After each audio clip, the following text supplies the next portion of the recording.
Dunkirk Evacuation. In 1940, during the Blitzkrieg against France, the advancing German army, seemingly unfamiliar with the concept of defeat, was suddenly met with a counterattack at Arras. Though momentarily surprised, they quickly repelled the assault and resumed their rapid advance. On May 22, with morale high at the front, Heinz Guderian ordered the 1st Panzer Division to move toward Calais, the 2nd Panzer Division toward Boulogne-sur-Mer, and the 10th Panzer Division toward Dunkirk, a place that would soon become a symbol of fate. These 3 port cities were the last remaining escape points available to the encircled Allied forces. If the Germans succeeded in capturing them, evacuation would have been impossible. Fortunately for the Allies, defensive preparations in these cities had just barely been completed in time. This was due in part to a surprising German decision. On May 21, the German High Command issued a 24-hour halt order, fearing a potential Allied counteroffensive. Nonetheless, the German army continued its offensive. On May 25, the 2nd Panzer Division captured Boulogne, and on the 26th, the 1st Panzer Division took Calais. The only reason Dunkirk was spared was because the German High Command had reassigned the 10th Panzer Division, which had been heading for Dunkirk, to serve as a reserve unit under the command of the Panzer Group led by General Kleist. By May 24, German forces were already just 15 kilometers from Dunkirk. A few more steps, and the city would have fallen, making an evacuation impossible. On that same day, May 24, the German 4th Army headquarters issued an order to shorten the gaps between units. The distance between the fast-moving panzer divisions and the slower infantry divisions had become too wide. Since there was no practical way to accelerate the infantry, the order effectively meant the panzers had to stop moving. Shortly after, Adolf Hitler himself visited the front and issued a general halt order. That directive remained in effect until May 26. It was only on May 27 that the German army resumed its offensive. Britain used this unexpected window of time to carry out one of the most remarkable evacuations in military history. Over 300,000 British troops trapped in France managed to escape back to the British Isles. This allowed Britain to continue the war effort. Later, Winston Churchill would reflect in his memoirs that if the British Expeditionary Force at Dunkirk had been destroyed, the British government would have seriously considered surrender. Battle of Moscow. In 1941, Germany launched a surprise invasion of the Soviet Union and achieved massive early success. The German army surrounded and destroyed millions of Soviet troops, pushing deep into Soviet territory until they reached the outskirts of Moscow. At the time, it seemed like capturing Moscow would bring a quick end to the war in Germany's favor. No one seriously believed the offensive would fail. But then, unexpected problems began to appear. The Germans had planned to begin their final push in October and take Moscow by early November before winter arrived. However, by mid-October, Russia's infamous autumn rains began. This created a season known as Rasputitsa, when the roads and fields turned into deep mud, making movement extremely difficult. As a result, the German advance slowed dramatically, sometimes covering less than 10 kilometers a day. The delay gave Stalin time to transfer experienced divisions from the Soviet Far East, originally stationed to defend against Japan, to reinforce Moscow. By late November, temperatures dropped sharply. The German troops, who had expected a short campaign and weren't equipped for winter, began to suffer in the freezing cold. Still, the Germans managed to reach within 30 kilometers of Moscow. But on December 5, they were forced to halt their offensive and begin a retreat. This was the first major defeat for the German army in World War II. It shattered the myth that the Germans were unbeatable and marked a turning point in the war. Attack on Pearl Harbor. By 1941, Japan had been fighting in China for 4 years and was gaining ground. But just as things seemed to be going well, Japan received a shocking message from the United States. Japan had invaded China, formed the Axis alliance with Germany and Italy, and occupied northern Vietnam, moves that threatened U.S. interests in the region. In response, the United States imposed an oil embargo on Japan. This was a serious blow, as Japan relied on the U.S. for most of its oil supply. Japan tried to resolve the issue through diplomacy, but the U.S. demanded that Japan withdraw from China.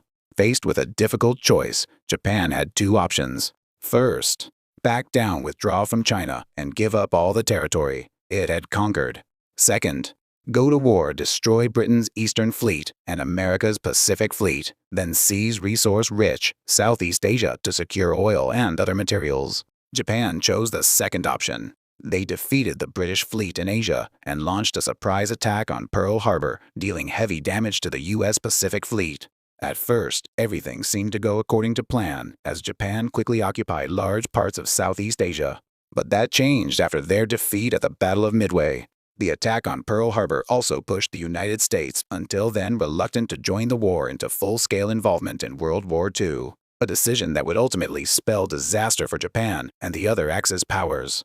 Battle of El Alamein, when Italy's campaign in Egypt failed and their forces were pushed back by a smaller British army, putting Libya at risk of being lost. Hitler was preparing to invade the Soviet Union and could not send many troops to help his ally.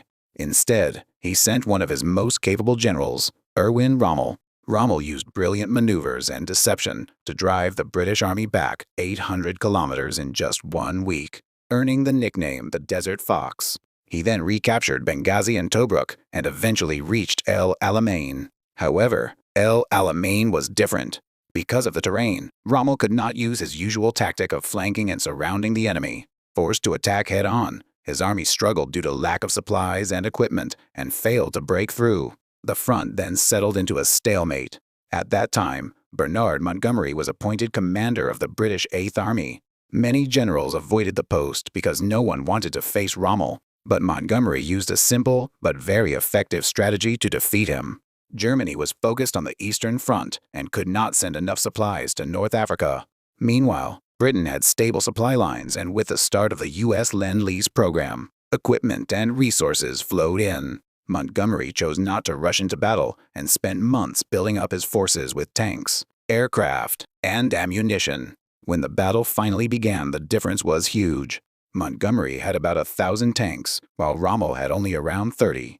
Outmatched and outgunned, Rommel was forced to retreat. This defeat caused the Axis to lose North Africa and allowed the Allies to plan an invasion of Italy. Battle of Starlingrad.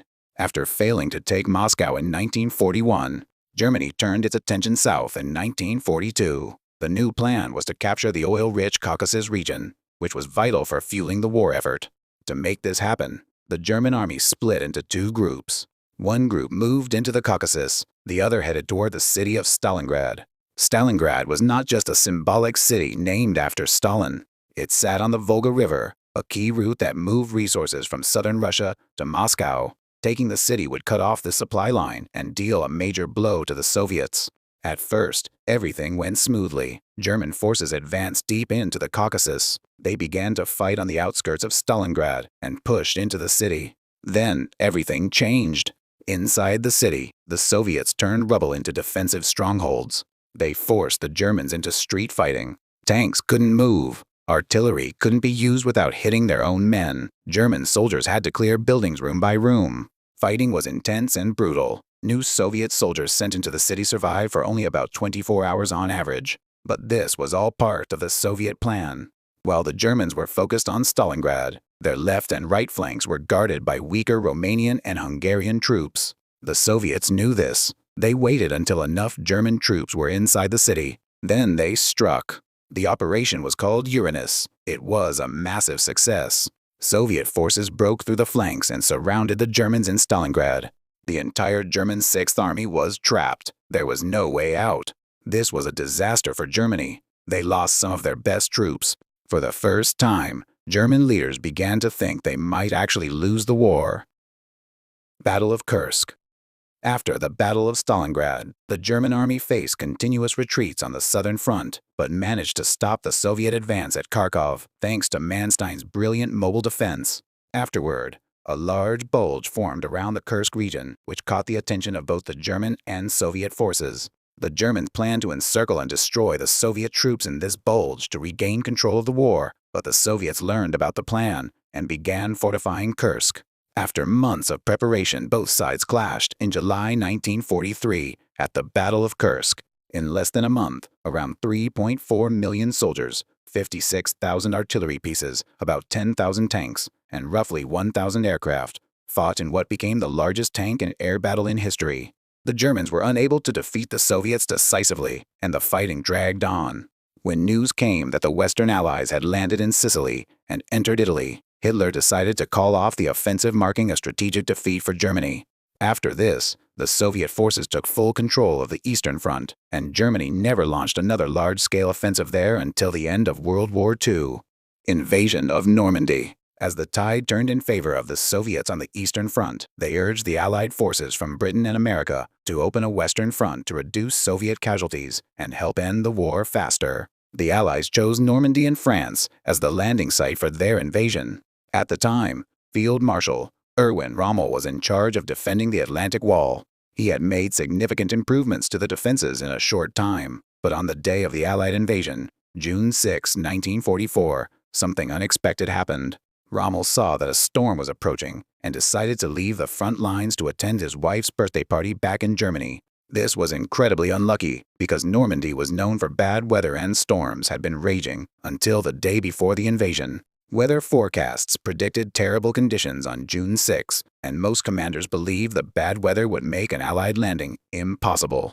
Rommel shared this belief, so he felt comfortable leaving for the party. But the forecast was wrong. Rommel's absence became one of two major problems for the German command during the Normandy invasion. The other was that Hitler overslept and delayed ordering the tank divisions stationed in France to move. These divisions could only move on Hitler's direct orders. Because the Germans could not respond in time, the Allies were able to land successfully. Ignoring advice from his generals to fall back and build a defensive line, Hitler ordered an offensive that cost Germany many soldiers. With the Western Front open, the defeat of Germany was all but certain. Operation Bagration. In 1944, with momentum on its side in the Eastern Front, the Soviet Union launched a massive offensive called Operation Bagration to secure a decisive victory. The plan was to trick Germany into thinking the Soviets would attack in the south to retake Ukraine, drawing German armored forces away from the real target. Once the Germans shifted their defenses, the Soviets would launch a powerful surprise assault against Germany's Army Group Center. The strategy worked incredibly well. By this time, Germany had lost air superiority in the east and was falling behind the Soviet Union in terms of armored strength. Ironically, the kind of fast, encircling attacks that Germany had once used against the Soviets in 1941 were now being used against them. Making things worse, Hitler refused to allow his troops to retreat, which only increased German losses. By the end of the summer, more than two-thirds of Army Group Center had been destroyed, and Soviet forces pushed all the way to the outskirts of Warsaw. The collapse of Germany's strongest army group made it impossible to maintain the Eastern Front, and from that point on, the only question left was how and when Germany would surrender. Battle of Berlin. In April 1945, after suffering devastating losses on both the Eastern and Western fronts, Germany faced the Soviet army in Berlin. The situation was so dire that even teenage boys and men in their 50s were being drafted to continue the fight.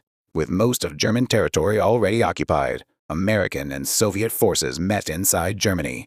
As the Soviet advance became unstoppable and the fall of Berlin was imminent, Adolf Hitler committed suicide in his underground bunker on April 30. On May 2, Germany officially surrendered to the Allies, bringing the war in Europe to an end. If you like this video, don't forget to like and subscribe for more content.